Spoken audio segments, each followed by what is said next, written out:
Hey, hi, hello, assalamu alaikum. This is me, Shafi Ansari, and welcome back to my YouTube channel, Umeed English Classes. I hope you all are doing well. तो guys, आज हम पढ़ने वाले हैं past indefinite के बारे में। इससे पहले हमने प्रेजेंट के चारों टेंस, यानी जब हमने टेंस की कैटेगरी निकाली थी तो उसकी 3 कैटेगरी निकाली थी, प्रेजेंट, पास्ट और फ्यूचर। फिर हमने तीनों की 4 किस्में निकाली थी, जैसे प्रेजेंट की 4 तो present indefinite, present continuous, present perfect और प्रेजेंट परफेक्ट कंटिन्यूअस। तो उन चारों को हमने अच्छे से पढ़ लिया, उसके कॉन्सेप्ट को समझ लिया, उसके एग्जाम्पल्स को अच्छे से क्लियर कर लिया।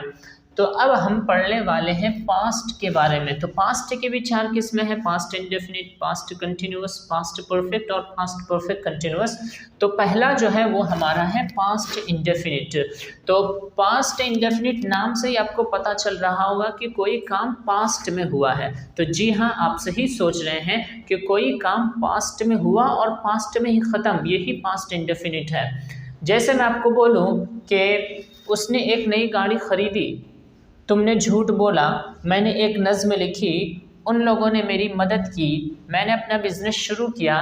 तो इस तरह के सेंटेंसेस जो उर्दू या हिंदी में बोले जाते हैं वो पास्ट इंडेफिनिट ही कहलाते हैं।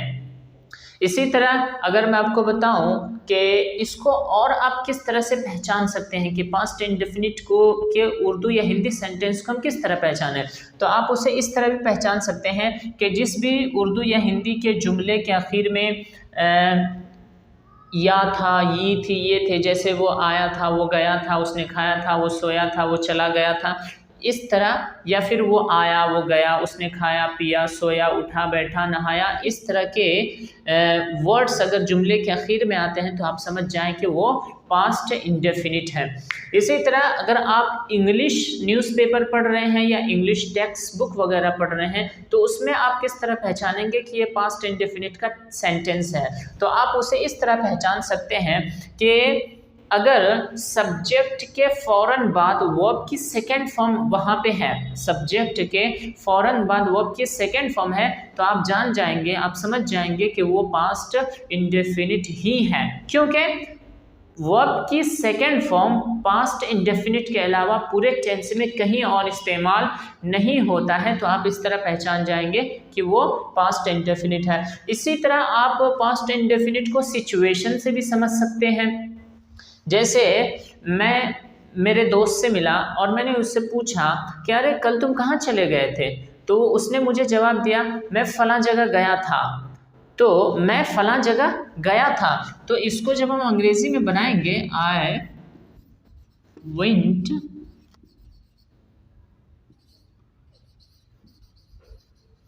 आई वेंट समवेयर, मैं कहीं गया था, तो उसका जो जाने का काम था वो पास्ट में शुरू हुआ और पास्ट में ही ख़त्म हुआ। अब जो मैं उससे बात कर रहा हूँ, अरे तुम कहाँ गए थे, तो मैं प्रेजेंट में उससे बात कर रहा हूँ। जाने का जो उसका काम था वो पास्ट में शुरू हुआ और पास्ट में ही ख़त्म। तो आप इस तरह भी सिचुएशन से पहचान सकते हैं कि पास्ट में कोई काम शुरू हुआ और पास्ट में ख़त्म, तो वो पास्ट इंडेफिनिट है। तो अब आइए इसको देखते हैं कि इसके यूजेस क्या हैं और इसको हम किस तरह से यूज़ करते हैं। तो मैं आपको बता दूं कि पास्ट इंडेफिनिट बहुत ज़्यादा इस्तेमाल होता है, क्योंकि हम इंसान हैं, हम ह्यूमन बीइंग्स हैं और हमें अपने बारे में बताने में बड़ा मज़ा आता है कि मैंने ये किया, मैंने वो किया, मैंने ये ख़रीदा, मैंने वो बनाया। तो इंसान को अपने बारे में जो चीज़ें बतानी होती हैं वो पास्ट इंडेफिनिट में ही बताता है कि मैंने ये किया, मैंने वो किया, मैं फ़लाँ जगह गया, मैंने फ़लाँ चीज़ ख़रीदी। इसी तरह स्टोरी वगैरह, कहानी वगैरह भी पास्ट इंडेफिनिट में मोस्टली बताए जाते हैं। तो इस तरह ये पास्ट इंडेफिनिट बहुत ज़्यादा इस्तेमाल होता है। तो अब आइए एग्जाम्पल से डायरेक्ट समझते हैं पास्ट इंडेफिनिट को। तो मैं आपको बता दूँ पास्ट इंडेफिनिट में वर्ब की सेकेंड फॉर्म यूज़ करते हैं अफर्मेटिव सेंटेंस में, और एक हेल्पिंग वर्ब यूज होता है डिड, हर सब्जेक्ट के साथ, चाहे वो सब्जेक्ट सिंगुलर हो या प्लूरल हो, सबके साथ हेल्पिंग वर्ब डिड को इस्तेमाल करते हैं। तो आइए समझते हैं अफर्मेटिव सेंटेंस को। तो अफर्मेटिव सेंटेंस बनाने के लिए आप जानते हैं सबसे पहले लाते हैं सब्जेक्ट। तो हमारा फॉर्मूला, हमारा स्ट्रक्चर सामने है, सब्जेक्ट प्लस वर्ब की सेकेंड फॉर्म प्लस ऑब्जेक्ट। तो आइए देखते हैं, मिसाल है उसने एक नई गाड़ी खरीदी, तो ही खरीदने की अंग्रेजी है bought, he bought a new car. Buy की सेकंड थर्ड फॉर्म बॉट, तो he bought a new car, उसने एक नई गाड़ी खरीदी। तो ये वर्ब की सेकंड फॉर्म, सब्जेक्ट के बाद वर्ब की सेकंड फॉर्म इस्तेमाल हो तो आप समझ जाएं कि वो पास्ट इंडेफिनिट है। दूसरी मिसाल देखते हैं, तुमने झूठ बोला, तो हमारा सब्जेक्ट है यू टोल्ड अ लाई, तुमने झूठ बोला, तो टोल ये टेल की सेकेंड फॉर्म। इसी तरह मैंने एक नज्म लिखी, तो आई रोट अ पोयम, मैंने एक नज्म लिखी, ये राइट की सेकेंड फॉर्म रोट। उन लोगों ने मेरी बहुत मदद की,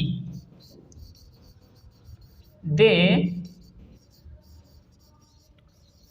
helped me a lot, helped ED बढ़ जाने से ये सेकेंड थर्ड फॉर्म बन जाता है, तो दे helped me a lot, उन लोगों ने मेरी बहुत मदद की। मैंने अपना बिजनेस शुरू किया, I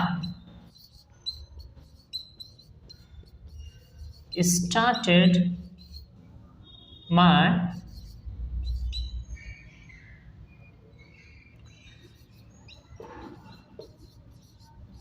my business, I started my business, मैंने अपना बिजनेस शुरू किया। तो स्टार्टेड वर्ब की सेकेंड फॉर्म। तो इस तरह से हमारा अफर्मेटिव सेंटेंस कंप्लीट हो जाता है, यानी कि सब्जेक्ट प्लस वर्ब की सेकेंड फॉर्म प्लस ऑब्जेक्ट, इस तरह से हम अफर्मेटिव सेंटेंस को बनाते हैं पास्ट इंडेफिनिट में।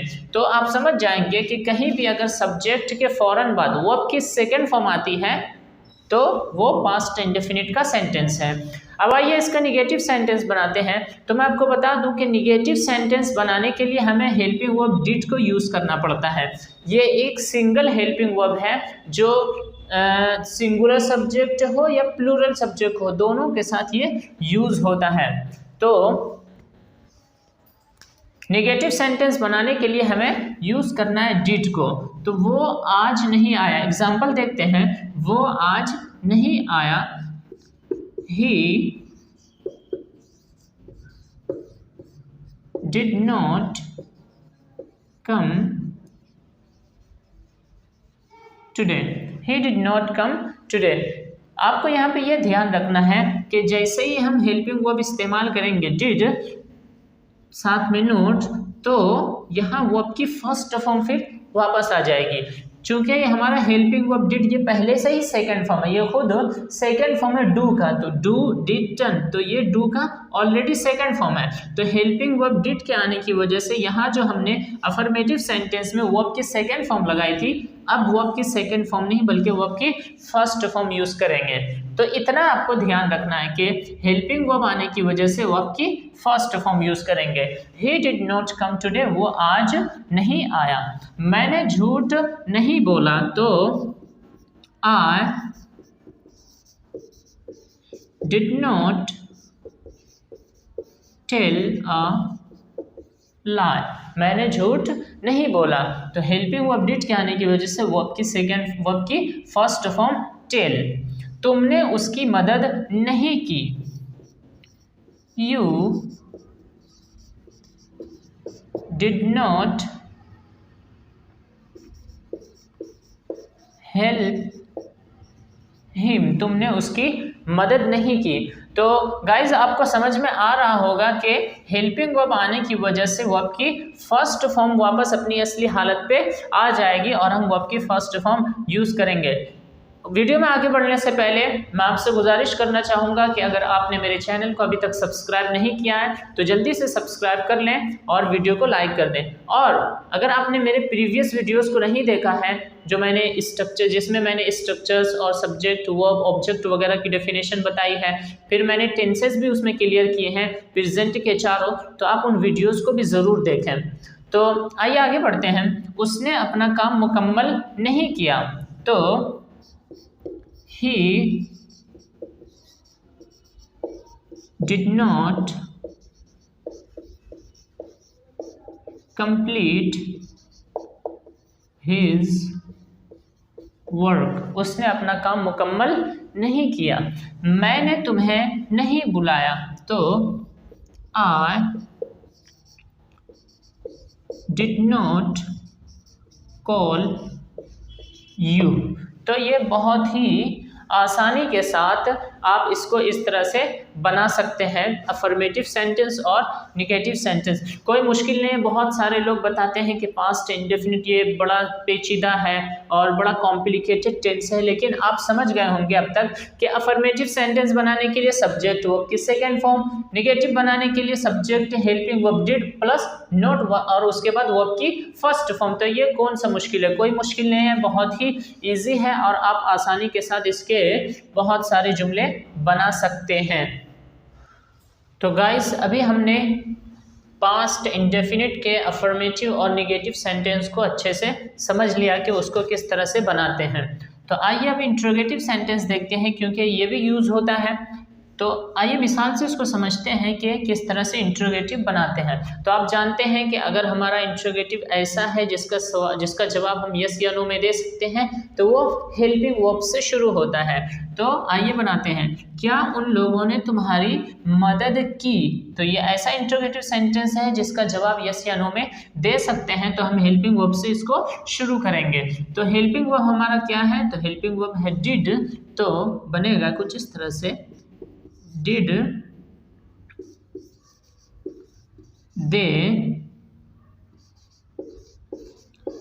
help you, और आखिर में question mark. Did they help you, क्या उन लोगों ने तुम्हारी मदद की? तो हेल्पिंग वर्ब हमारा है डिड, सब्जेक्ट चाहे कोई भी हो, सिंगुलर हो या प्लूरल हो, सबके साथ डिड ही इस्तेमाल होगा। क्या तुमने एग्जाम दिया? तो did you appear at the exam, क्या तुमने एग्जाम दिया? तो हेल्पिंग वर्ब डिड और वर्ब की फर्स्ट फॉर्म। क्या उसने तुम्हें बुलाया? क्या उसने तुम्हें बुलाया? तो इस तरह से बनेगा, डिड ही कॉल यू, क्या उसने तुम्हें बुलाया? तो ये हो गया हमारा इंटरोगेटिव सेंटेंस। इसी को हम निगेटिव भी बना देंगे। तो आप जानते हैं कि निगेटिव बनाने के लिए कुछ नहीं करना है, बस सब्जेक्ट के बाद नोट बढ़ा देना है। क्या उन लोगों ने तुम्हारी मदद नहीं की? तो did they not help you. क्या तुमने एग्जाम नहीं दिया? Did you not appear at the exam. क्या उसने तुम्हें नहीं बुलाया? Did he not call you, क्या उसने तुम्हें नहीं बुलाया? तो इस तरह से अफर्मेटिव इंट्रोगेटिव और निगेटिव इंट्रोगेटिव आप आसानी से बना सकते हैं। WH फैमिली वाला भी बन जाएगा, यानी कि डबल इंट्रोगेटिव सेंटेंस भी इजीली बन जाएगा। क्या करना है? कुछ नहीं करना है, बस शुरू में WH फैमिली ले आना है। सवाल जो हमारा क्वेश्चन वर्ड रहेगा उसी के अकॉर्डिंग हम WH फैमिली ले आएंगे। तो इस तरह से हमारा WH फैमिली वाला सेंटेंस भी कंप्लीट हो जाएगा। तो आई होप आपको पास्ट इंडेफिनिट का ये पूरा कॉन्सेप्ट समझ में आया होगा। मैंने बहुत अच्छे से और बहुत ही आसान अल्फाज में, बहुत ही आसान एग्जाम्पल के साथ और इसके पहचान के साथ कि अंग्रेजी में इसका पहचान क्या है, उर्दू या हिंदी में इसका पहचान क्या, और सिचुएशन से भी आपको बताया कि आप इस किस तरह से पहचान सकते हैं कि ये पास्ट इंडेफिनिट है और इसके क्या यूजेज हैं और इसको किस तरह बनाते हैं, वो सारा मैंने आपको बताया। फॉर्मूला बता दिया। वर्ब की सेकेंड फॉर्म यूज होती है अफर्मेटिव सेंटेंस में, नेगेटिव इंट्रोगेटिव वगैरह वगैरह में डिड हेल्पिंग वर्ब यूज़ करते हैं, प्लस वर्ब की फर्स्ट फॉर्म यूज़ करते हैं। तो ये पूरा कॉन्सेप्ट मैंने आपको क्लियर कर दिया है आपके सामने। तो आई होप आपको समझ में आ गया होगा और आपके लिए ये पूरा क्लियर हो गया होगा। अब आइए कुछ मैं आपको वर्ब्स बता देता हूँ जिसके, तो गाइज आइए वर्ब्स के कुछ फर्स्ट सेकेंड थर्ड फॉर्म देख लेते हैं ताकि आपको याद रहे और आपको पास्ट इंडेफिनिट में यूज़ करने में या पास्ट परफेक्ट में या प्रेजेंट परफेक्ट में यूज़ करने में आसानी होता है। आइए कुछ वर्ड्स देखते हैं उसके प्रोनाउंसिएशन के साथ और उसके मीनिंग के साथ। तो पहला है से, सेड, सेड। इसकी सेकेंड और थर्ड फॉर्म सेम है, माना है कहना, से, सेड, सेड कहना। यूज, यूज्ड, यूज्ड इस्तेमाल करना। इसकी भी थर्ड फॉर्म और सेकंड फॉर्म क्या है, सेम है, यूज्ड, यूज्ड इस्तेमाल करना। टेल टोल्ड टोल्ड बताना, इसकी भी सेकेंड और थर्ड फॉर्म सेम है, told told. Teach taught taught सिखाना या पढ़ाना, इसकी भी सेकेंड और थर्ड फॉर्म सेम है, टॉट टॉट। इबादत करना या पूजना, वर्शिप वर्शिप्ड वर्शिप्ड, वर्शिप पूजना इबादत करना, और second third form worshipped worshipped इबादत करना या पूजना। रिजाइन रिजाइंड रिजाइंड इस्तीफा देना, त्याग पत्र देना, तो रिजाइंड रिजाइंड इसकी भी सेकेंड थर्ड फॉर्म सेम है। Sleep slept slept, slept slept second third form same, सोना। ओबे ओबेट ओबेड, इसकी भी second third form same, obeyed obeyed. Oppose opposed opposed, मुखालफत करना, अपोज अपोज्ड अपोज्ड इसी से है अपोजिशन। पीप पीप्ड पीप्ड झांकना, इसकी भी सेकेंड थर्ड फॉर्म सेम है, peeped peeped. Reply replied replied, इसकी भी सेकेंड थर्ड फॉर्म सेम है, रिप्लाइड। लेकिन यहाँ पे आप ध्यान रखेंगे कि इसमें फर्स्ट फॉर्म में एल के बाद वाई है रिप्लाई में, लेकिन जब इसके सेकेंड थर्ड फॉर्म बनाते हैं तो वाई को हटा करके आई ई डी बढ़ा देते हैं सेकेंड थर्ड फॉर्म। इसका भी एक रूल है, वो कभी आगे बताएंगे। रिप्लाई रिप्लाइड रिप्लाइड जवाब देना। हैंग हंग हंग लटकाना, सेकेंड थर्ड फॉर्म इसकी भी सेम है, हैंग हंग हंग लटकाना। हाइड हिड हिडन छिपाना, इसकी तीनों फॉर्म अलग है, हाइड हिड हिडन छिपाना। लीव लेफ्ट लेफ्ट छोड़ना, इसकी सेकेंड थर्ड फॉर्म सेम है, लेफ्ट लेफ्ट। फबिट फबेट फबिडन मना करना, फबिट फबेट फबिडन तीनों फॉर्म अलग। फगेट फगोट फगोटन, इसकी भी तीनों फॉर्म अलग, फगेट फगोट फगोटन भूलना। गिव गेव गिवन देना, इसकी भी तीनों फॉर्म अलग। क्रीप क्रेप्ट क्रेप्ट रेंगना, इसकी भी सेकेंड और थर्ड फॉर्म सेम है। डिग डग डग खोदना, इसकी भी second third form same. Clean cleaned cleaned साफ करना सफाई करना, second third form same. Catch caught caught पकड़ना, caught caught second third form same. Choose chose chosen, इसकी भी सेकेंड थर्ड फॉर्म यानी कि तीनों फॉर्म इसके अलग है, चूज चोज चूजन चुनना। बाइट बीट बीटन काटना, तीनों फॉर्म अलग, बाइट बीट बीटन। तो इस तरह से आप इसको याद कर सकते हैं, फर्स्ट सेकेंड और थर्ड फॉर्म। इसके भी कुछ कुछ रूल्स होते हैं कि कुछ रेगुलर वर्ब्स होते हैं, कुछ इर्रेगुलर वर्ब्स होते हैं, तो वो भी आगे कभी बताएंगे। तो आप पहले इसको इतना सा याद कर लें कि फर्स्ट सेकेंड थर्ड फॉर्म। तो ये थे हमारे कुछ वर्ब्स जो मैंने आपको बताया। इसके अलावा और भी बहुत सारे, ये तो मैंने शॉर्ट में थोड़ा सा बता दिया है पास्ट इंडेफिनिट में यूज़ करने के लिए। तो आई होप मैंने पास्ट इंडेफिनिट को अच्छे से एग्जाम्पल के साथ क्लियर कर लिया। तो आज के लिए बस इतना ही, मिलते हैं अगली वीडियो में पास्ट कंटिन्यूअस के कॉन्सेप्ट्स के साथ। तब तक के लिए अगर आपको मेरा वीडियो अच्छा लगा, कॉन्सेप्ट्स आपको समझ में आए, तो लाइक कर दीजिए मेरे वीडियो को और शेयर करिए मेरे वीडियोस को अपने दोस्तों के साथ, अपने फ्रेंड्स के साथ, और मेरे चैनल को सब्सक्राइब कर दीजिए ताकि आने वाले वीडियोस के नोटिफिकेशन आपको मिलते रहें वक्त पर। तो तब तक के लिए कीप वॉचिंग।